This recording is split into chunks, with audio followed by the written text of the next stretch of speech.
This is Chris the Nightmare Real, and you're watching Mission Boxing Today on YouTube. Heavyweight boxing fans, what's the deal? So my man David Haye took to social media and he says that this is what he wrote on his social media. He says, great to hear Joshua Klitschko was done. Timing is everything, and the time now is perfect for AJ. Okay, this is according to David Haye. Also seen that I read on Boxing Scene that the WBO is going to strip Tyson Fury of the WBO title. And for what I'm hearing, by later on today, the WBO is going to make an official announcement.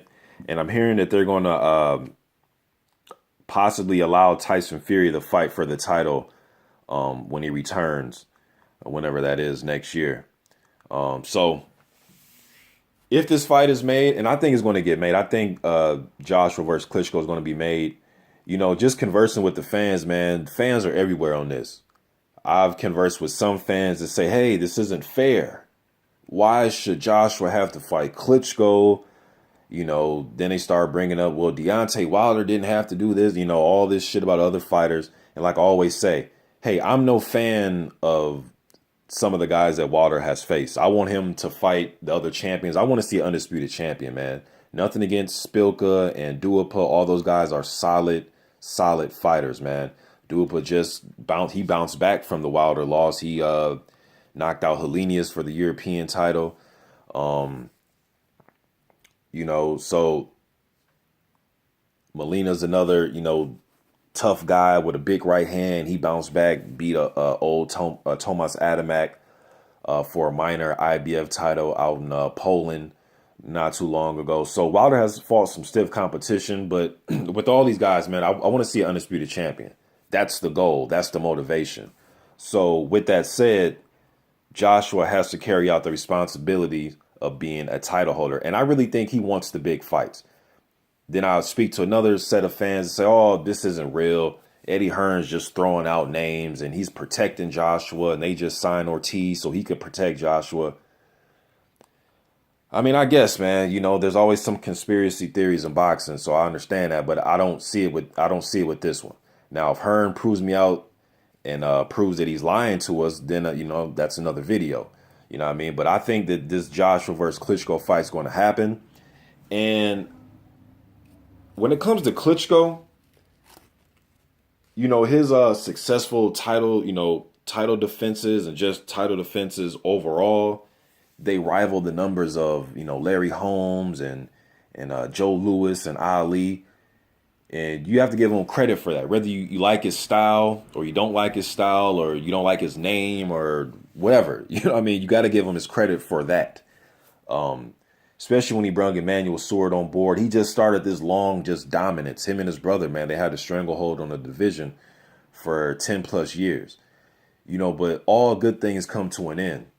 You know, and I know everybody says, oh, well, George Foreman fought when he was in his 40s. It's like, true.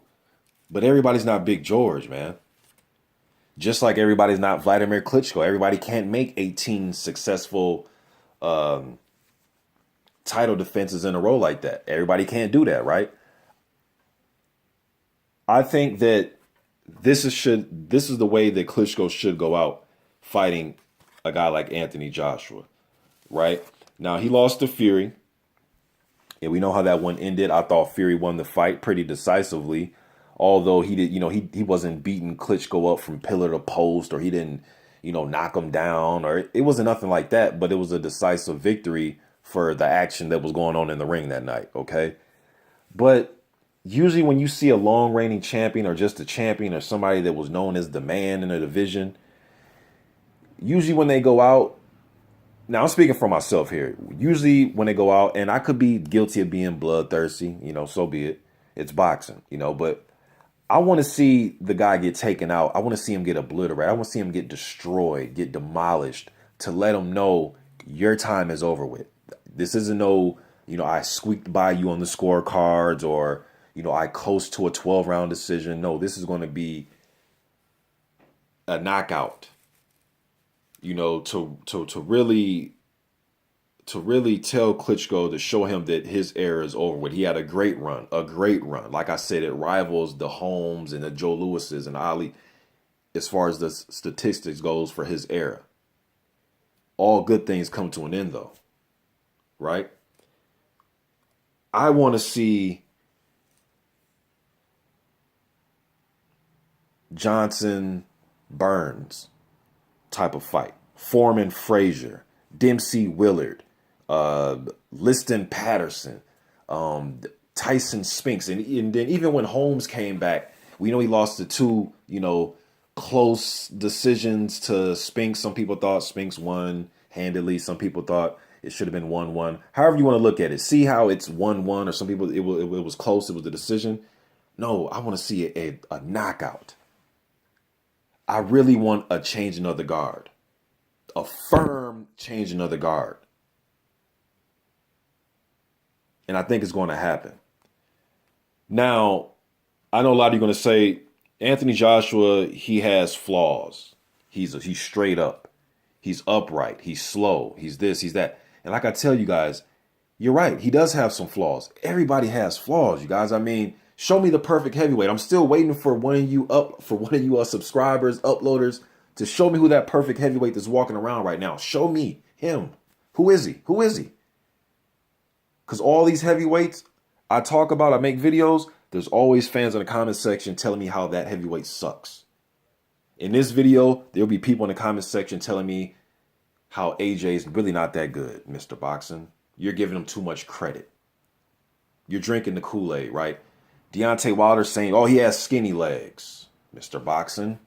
Look at his legs, right? Somebody has something to say about everybody. Luis Ortiz, he's too old, Mr. Boxing. He's fat. You know what I'm saying? So everybody got flaws, man. Povetkin, oh, Mr. Boxing, he's a plotter. He can't handle a jab. Some of these things may be true about all these guys. That's the beauty of it. That's the beauty of it, man. They all got flaws.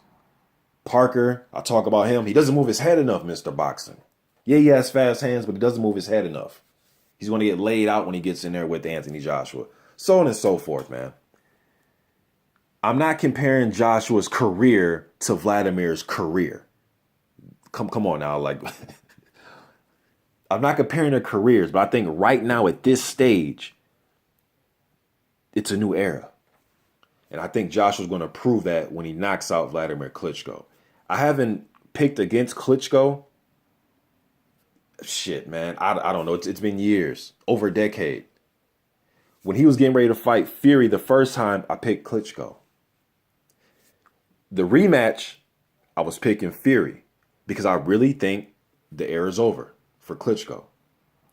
Now, does this mean that Klitschko can't hang around and beat the likes of Carlos Takam and Edmund Gerber? And of course, I think he can still beat those guys. But the Wilders, hell, man, a Povetkin Wladimir rematch might be more interesting than the first fight. You never know. I want to see what Povetkin looks like against Stavern, though, first. But Wilder, Fury, Joshua, I just think it's a new era, man. Even Parker Klitschko is 50-50 to me right now, today. Now, some of you are going to say Vladimir's in shape. Mr. Boxing, you're not looking at Wladimir. Some people think I'm not taking in consideration how Wladimir looks on his comebacks. Yeah, man, but that was 6-7 years ago when he was, getting rematches against guys who against Peter and Brewster and Thompson. That was years ago. Now this dude's he's at 40. He wasn't 40 then. And I know he stays in shape. I think Wladimir is going to be in shape when he's 60. He's that type of guy, it seems like, from the outside looking in. He's going to stay in shape for the most part. I remember Emanuel Stewart. That was one of the things he loved about Wladimir. Wladimir was always a gym rat as far as staying in shape. He had I remember Emanuel Stewart said in his business office, he has a stair climber and little hand weights. He's always staying in shape. So I know he's going to come in shape for Joshua. But the muscle memory of jab, jab, grab, use his strength and size on guys, it's going to be a little different when you're in there with somebody that's as far as physically strong, is probably physically more stronger than you are, or just as strong. Joshua's huge. And I know this isn't a bodybuilding contest or a weightlifting contest, but that style, that physicality, I believe is going to be met face first. I don't think he's going to be able to just push down on Joshua and all that type of shit. I think he's going to get hit. And I think he's going to react differently once he gets hit with these shots. It's going to be interesting to see, though. I'm not saying this is some, 90-10 type of fight. I'm picking Joshua 60-40 in this fight. 40-year-old Klitschko didn't look great against Fury. He didn't even look great against Jennings, to be honest with you. I think one of his better fights, probably Pulev. If my memory serves me correct, I think Pulev was his last good performance. I said after the Jennings fight in my post-fight review, damn, Klitschko looks haggard. Credit to Jennings, though. He's a tough dude. But you've seen what Ortiz did to Jennings. And I know the triangle theory, but I'm just saying, though. He looked haggard. Didn't like he wanted to put out too much offense. And that's what Joshua's about, is offense. So what do you think he's going to do? And Klitschko has a great straight right hand, has a great left hook, especially when he left hooks off his jab. But I haven't seen much of it in these last few fights. They say that a great fighter always has one great fight left in him. I guess we'll see. But I'm going with Joshua to give us that defining moment that, Rocky Marciano showing Joe Louis, hey, man, it's over with for you. Joshua, I think, is going to give us that imagery. I think he's going to knock Klitschko out. Not fast, not with one punch, but I think he's going to knock him out probably 5th or 6th round. Or he could get stopped in his corner. But I do think there's going to be a violent end. And I think the era is over for the great Wladimir Klitschko. I just think it's going to end that way. And it's ended like this for other great fighters. So for some of you hardcore Klitschko fans, I'm not hating on you. I'm not hating on Klitschko. But I just told you a list of great fighters that had their reign ended violently. And I think the great Wladimir Klitschko's reign is going to end the same way. It's just my opinion. I'm curious to read the comment section on this video, man. You guys let me know what you think. Hopefully this fight is going to be signed. I think it is. Hayes talking about it, and it's been in the news. And for those of you that, are skeptical about this fight getting made, I just feel as if Klitschko, if this fight wasn't really close to being made, I think Klitschko and his team would have came out and said, hey, dude, we're not negotiating with Joshua. They're lying. Passing of the guard, man. The violent way. I'm out.